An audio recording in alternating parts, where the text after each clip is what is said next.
Hi అండి, అందరికీ నమస్కారం. నేను మీ హేమని. నేను ఇటీవల కాలం మీడియా వల్ల నేను చాలా సఫర్ అయ్యాను. మీడియాతో 3 స్టేట్స్ మీడియా పీపుల్తో యుద్ధం చేస్తూనే ఉన్నాను ఇంకాని. ఓకే, ఇప్పుడు నాలాంటి మూర్ఖురాలు చదువుకోలేనిది అనుకోండి, నేను ఏదన్నా మాట్లాడొచ్చు, ఏదన్నా తెలియకుండా తప్పు చెయ్యొచ్చు. మీరు చదువుకున్న వాళ్ళు, మీడియా వాళ్ళందరూని, జర్నలిస్టులందరూని సంస్కారవంతులు. మీరు అడిగే క్వశ్చన్స్ ఏంటండి? మీరు ప్రచారం చేసే న్యూస్లు ఏంటి? ఏమైంది హేమకు పొద్దున్నే మొదలుపెట్టింది అనుకుంటున్నారా? మంచు లక్ష్మి గారిది చూశానండి. మూర్తి గారు ఆ క్వశ్చన్ ఏంటండి? ఈ వయసులో ఈ డ్రెస్సులు, బాడీ షేమింగ్ ఏంటండి అసలు? అసలు అలాంటి క్వశ్చన్స్ అడగొచ్చా? ఏది అడగాలి, ఏది అడగకూడదు, అది నిజమా అబద్ధమా ఏమి లేదు. సుమా గారు యాంకరింగ్ చేస్తూ సరదాగా మీరు చాలా లేట్ చేశారు, ఈవెంట్ అయిపోవాలి అనే ఒక మంచి ఉద్దేశంతో నవ్వుకుంటూ మీరు భోజనం లాగా చేయకండి, టిఫిన్ లాగా చేసి రండి అని సరదాగా అన్నారు స్టేజ్ మీద. దానికి ఒక జర్నలిస్ట్ గారు సీరియస్ అయిపోయి, సుమా గారు మీరు ఈ మాట అన్నారు, మీరు ఈ మాట వెనక్కి తీసుకోండి అంటే, సరే సార్ మీరు భోజనంలా చేశారులేండి, టిఫిన్ లానే చేశారులేండి, ఏదో సరదాగా అంది ఆవిడ. అంటే ఇవే తగ్గించుకుంటే మంచిది అంటున్నారు. మరి మీరెందుకు తగ్గించుకోరు సార్? మీ నోటికి ఏదొస్తే అది అడుగుతూ ఉంటారా? నిజాల అబద్ధాలు తెలుసుకోకుండా న్యూస్లు ప్రచారం చేస్తూనే ఉంటారా? ఇది ఎంతవరకు న్యాయం? ప్రేమ, నువ్వు కూడా ఒక లేడీవి. ఇలాంటి వాళ్ళు మాట్లాడినప్పుడు, అది మీ అసోసియేషన్ లో నువ్వు ప్రెసిడెంట్ గా ఉన్నావు, ఆయన కూడా ఒక బాధ్యత గల పదవిలో ఉన్నారు మూర్తి గారు. సో ఇలాంటి మాట్లాడినప్పుడు మీరు ఎందుకు మాట్లాడరు? ప్రేమ ఏంటండి, ఆ క్వశ్చన్స్ ఏంటండి, అట్లా ఎట్లా అడుగుతారండి అని మాట్లాడరా? గతంలో కూడా మీ ఇండస్ట్రీలో లంజులు లేరా అన్నాడు ఒక ఆయన. దానికి మంచు లక్ష్మి గారు, నేను, ఇంకొక ఆర్టిస్టులు అందరం కలిపి అలా ఎలా మాట్లాడతారని మా హీరోలు మేము అందరం వచ్చి మాట్లాడితే, ఆ రోజు మా మీద కేసులు పెట్టారు. రివర్స్ లో మమ్మల్ని కోర్టుకు పిలిచారు.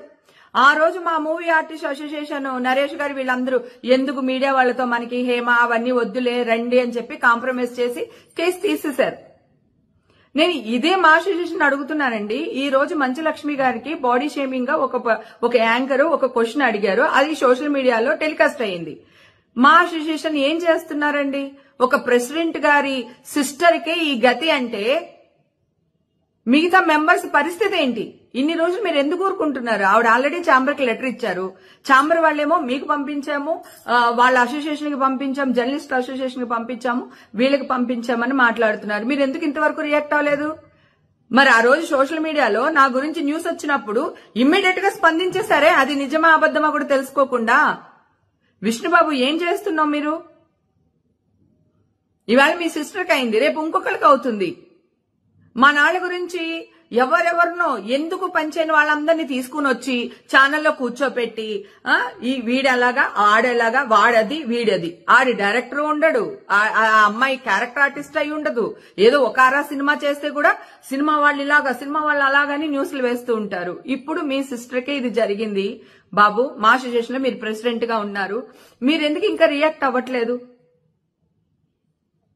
మా అసోసియేషన్ ఉన్నది మా లాంటి ఆర్టిస్టులను కాపాడుకోవడానికే కదా. మీరు తీసేటప్పుడేమో టిక్మని తీసేశారు నన్ను. నాకు మళ్ళీ కార్డు ఇచ్చేటప్పుడు ఎంత, మీ ఇంటికి వచ్చాను, మీ ఆఫీస్కి వచ్చాను. నా అదృష్టం మీరు నాకు బాగా క్లోజ్ కావడం వల్ల, నేను మీకు దగ్గర అవడం వల్ల నేను రాగలిగాను. నాకంటే చిన్న ఆర్టిస్టులు ఉంటారు, వాళ్ళు మీ దాకా చేరలేరు. అప్పుడు ఏంటి పరిస్థితి? ఎవరు పడితే వాళ్ళది, ఏది పడితే అది అనేయడమేనా? గతంలో కూడా వేణుస్వామి అనే వ్యక్తి మన సమంత గారి గురించి, వాళ్ళ మ్యారేజ్ గురించి ఏదో మాట్లాడారు, లేకపోతే చైతన్య గారి మ్యారేజ్ గురించి ఏదో మాట్లాడారు. మాట్లాడితే ఇమ్మీడియట్ గా జర్నలిస్టులు అందరూ వెళ్లి కంప్లైంట్ ఇచ్చారు వేణుస్వామి గారి మీద. ఇప్పుడు మీ వాడు తప్పు చేసినప్పుడు మీరు కంప్లైంట్లు ఇవ్వరా? సుమా చేత సారీ వీడియో వేయించుకునే వరకు కూడా మీరు ఊరుకోలేదు, ప్రెషర్ పెట్టారు ఆ అమ్మాయి మీద. అప్పుడు ఆ అమ్మాయి కొడుకు సినిమా కూడా ఉంది, ఆ ప్రభావం సినిమా మీద పడుతుందేమో అని చెప్పి భావించి అమ్మాయి సారీ చెప్పింది. మీరు తప్పు చేస్తే సారీలు చెప్పరా? మళ్ళీ ఎదురు తిరిగి మా మీద కేసులు పెడతారా? ఇది ఎక్కడ న్యాయం అండి? ఇది చాలా అన్యాయం సార్. ఇక్కడ ఖండించకపోతే ఇలా పుట్టగొడుగులాగా పుట్టుకొస్తూనే ఉన్నాయి ఛానల్స్ అన్నిని. వాళ్ళు ఇష్టం వచ్చినట్టు థంబ్నైల్ పెడుతూనే ఉన్నారు. తర్వాత ఇంకొక బర్నింగ్ విషయం అండి, గతంలో కూడా నేను మార్ఫింగ్ ఫోటోల మీద సైబరాబాద్కి వెళ్లి కంప్లైంట్ చేశాను. అప్పుడు ఆ వ్యక్తిని దుబాయ్ నుంచి పట్టుకొచ్చి అరెస్ట్ చేసి కోర్టుకు అప్పచెప్పారు. ఓకే, ఇప్పుడు మళ్ళీ ఈ ఇష్యూ జరిగిన తర్వాత ఎక్కువైపోయినాయండి ఇవి మార్ఫింగ్ వీడియోస్. ఎవరిని పడితే వాళ్ళని తల్లి లేదు, కూతురు లేదు, చెల్లెలు లేదు, మార్ఫింగ్ వీడియోలు చాలా పెట్టేస్తున్నారు. మేము మా పాటికి మాడిపోయిన మసాలా దోశ తింటూ మా ఇంట్లో మేము ఉన్నామండి. మమ్మల్ని కెలికి రోడ్డు మీద తెచ్చి మీరు బదనాం అవ్వద్దని చెప్తున్నాను. బదనాం అవ్వకండి. మీడియా అంటే ఒక రెస్పెక్ట్ సార్. నిజ నిజాలు తెలుసుకుని వెయ్యండి. మీరు మీ ఇష్టం వచ్చినట్టు చేస్తే మళ్ళీ మేము వచ్చి వాడిలా వేశాడు వీడిలా వేసాడంటే హేమ వాడంటుంది వీడంటుంది హేమని బ్యాన్ చేయండి అని మళ్ళీ ప్రెస్ క్లబ్ లో వెళ్లి మాట్లాడతారు. లేకపోతే ఇంకో ఆర్టిస్ట్ ఇలా ఉందని ప్రెస్ క్లబ్ లో మాట్లాడతారు. మీ చేసిన తప్పులు మీరు సరిదిద్దుకోకుండా మళ్ళీ మమ్మల్ని బ్యాన్ చేయాలని మాట్లాడతారు. మా మీద కేసులు పెడతారు. ఎక్కడికి వెళ్తుంది సార్ ఈ జర్నలిజం? ఏమనాలి?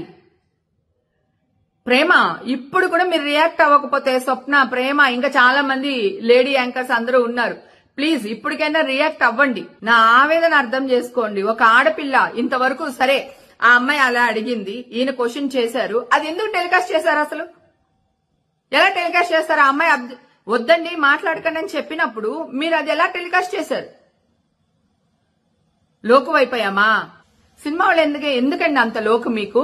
విష్ణుబాబు ప్లీజ్ దయచేసి మీరు రియాక్ట్ అవ్వాలని కోరుకుంటున్నాను.